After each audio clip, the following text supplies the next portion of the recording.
So because of popular demand, for today's video we're going to be discussing a problem within the philosophy of science called the demarcation problem, which deals with the issue of how to properly distinguish science and pseudoscience. And we're also going to be examining the philosopher Karl Popper's response to the problem. And so with that, we're just going to go ahead and jump into the video.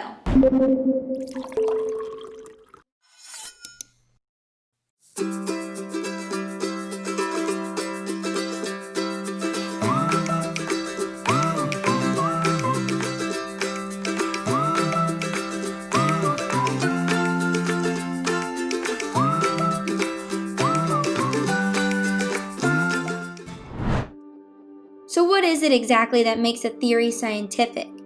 Is there a sharp line that separates science and pseudoscience? What is the mark of science, if there even is one?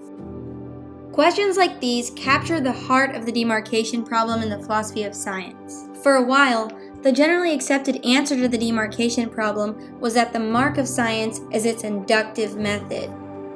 However, Hume's problem of induction shows us that induction might not be as solid of a foundation for science as was previously thought.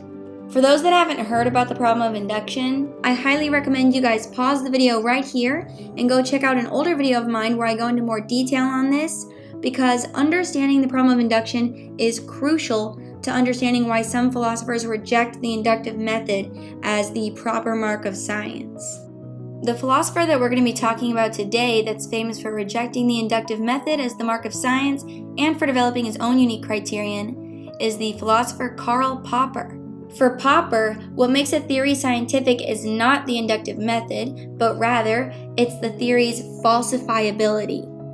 Like many others, Popper noticed that the predictions from groups that are typically considered to be pseudoscience, such as the predictions of astrologers, tend to be extremely vague so that almost any possible result of an experiment is somehow made to fit into the theory, allowing them to pile on more and more confirmations in favor of their predictions. Nothing could ever disconfirm their theories, and thus they could escape refutation. As a result of this, Popper attempts to create a clear dividing line between studies like astrology and astronomy by suggesting that the mark of a scientific theory versus an unscientific theory is its falsifiability, meaning that a theory should only be considered scientific if there is a conceivable way to show that it's false. If a theory is irrefutable, says Popper, it cannot be a scientific theory. So what exactly is it that makes a theory falsifiable? According to Popper, theories are made falsifiable by forming extremely sharp, risky predictions that forbid certain things to happen, so that not just any result could be made to fit into a theory. The more predictive risks it takes, the more falsifiable it becomes, and thus the more scientific.